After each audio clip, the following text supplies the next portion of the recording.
berkaitan dengan ada penelitian dari beberapa universitas yang ada di Aceh. Kau boleh tahu apa-apa universitas apa-apa aja yang sudah pernah lakukan penelitian ke laboratorium Adisia?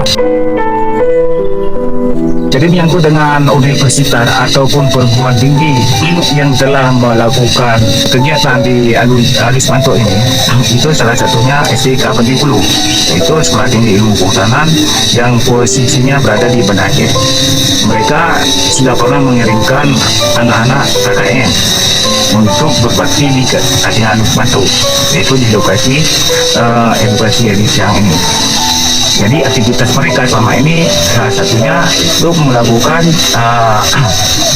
penelitian ataupun survei potensi untuk dijadikan data adopsi pohon. Jadi karena program di Alis Mantok ini salah satunya di hutan edukasi berupa adopsi pohon.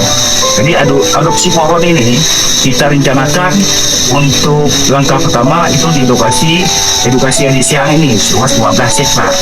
Jadi rencana program itu dimulai di tahun 2024, yaitu yang bekerjasama dengan WRI Indonesia. Jadi WRI Indonesia selama ini sudah banyak membantu katanya Alis Mantok, itu dalam hal penguatan kelembagaan, kemudian pelatihan-pelatihan, kemudian mengikut sertakan anggota Alis Mantok untuk studi banding ke Padang.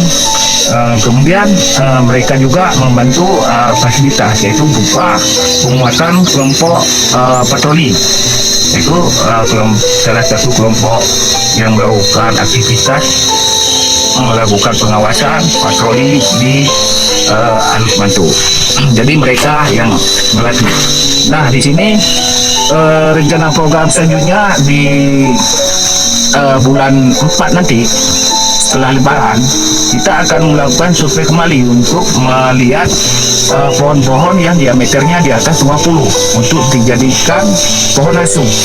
Jadi mungkin pohon asuh ini masih langka di Provinsi Aceh, dan ini awal dari kemajuan Alis Mantok, karena dengan salah satu program yang masih langka ini mereka akan mendapatkan grade atau level yang lebih tinggi di Perhutanan Sosial Indonesia. Nah, di sini rencana program mereka akan mengambil ayah asuh itu baik di dalam negeri ataupun di luar negeri. Itu programnya. Jadi untuk kelanjutannya saya Pak Nasir, mohon maaf belum tahu persis teknis adopsi pohon itu gimana.